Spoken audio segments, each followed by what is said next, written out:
been a long time since I've worked on that thing right there. Today, we're gonna actually be finishing the air suspension on this car. No motivation with cars, I don't even know how long, but got some exciting parts come in over the weekend that actually allows me to progress with this car. It was a good long wait for this stuff, but it was super worth it. Show you guys that later, but this is needed to be done very badly, so today we're actually gonna do it. When this stuff went in the car, it was like to get it done and like moving and whatnot, but today is the actual day. Things are getting mounted and tested, ran, everything like that.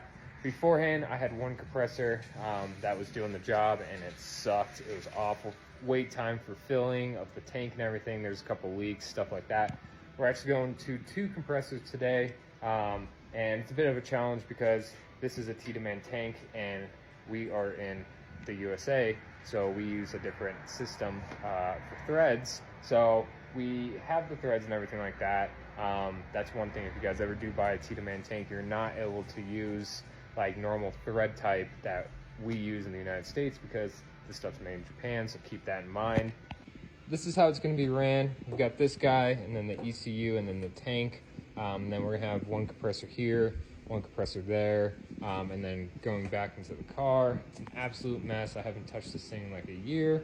But this whole panel sits back here, so it'll be sitting upright, whatever. But yeah, we're gonna be cleaning this thing up and getting it actually on air. Went through and like reran the wiring that was previously in the car, because the car used to be on manual air setup, and there's a couple things that were just like questionable of like wiring and stuff. So ripped all of that out, ran all new stuff, so that way it was fresh. We know exactly how it's done. And yeah, I'm super excited to get this thing actually function on air. I had lips and barrels show up for the new wheels for this car after some headaches of just things didn't go right. They finally arrived and they're all good to go, and I can't thank Jack Crap enough. If you guys need lips, barrels, stuff like that, hit up Jack Crap. They're awesome. But yes, so now that I have that, it's time to build the wheels, get tires, get them mounted, and then I can finish everything else for the car, because I haven't been able to do anything with it until I get the actual wheels on, because the temporary wheels on the car are different. They're different sizing, to say the least.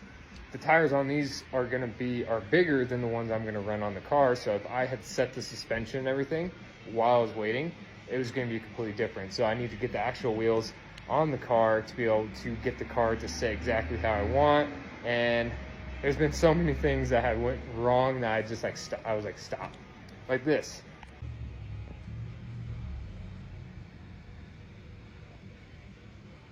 So in order to get the car how I want it to sit, these guys had to come out. Those are the cats for the car. So I had to take that out because the whole exhaust system is going to get redone with the rear bumper. So I had to take those off, and then not thinking, I had the car running and I was tinkering with the suspension and all that. For like 2 hours the car ran, and I came out to the garage the next morning to find an even bigger puddle than that. And I was like, what is that? And to find out it's transmission fluid, because these things have aluminum transmission pans. So much heat dumped on that I think I warped it, or like completely shredded the gasket. So it dumped all the fluid out. So I haven't been able to move it, put it in gear or anything because of that. I have a brand new OEM pan and gasket, but I can't put that on until I get this exhaust back on. So it's just been a whole thing. So it's better to stop touching everything and just let the lips and barrels show up to perfect the car how I want it. But today, let's focus on the air.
So this is what it'll look like in the car, like that.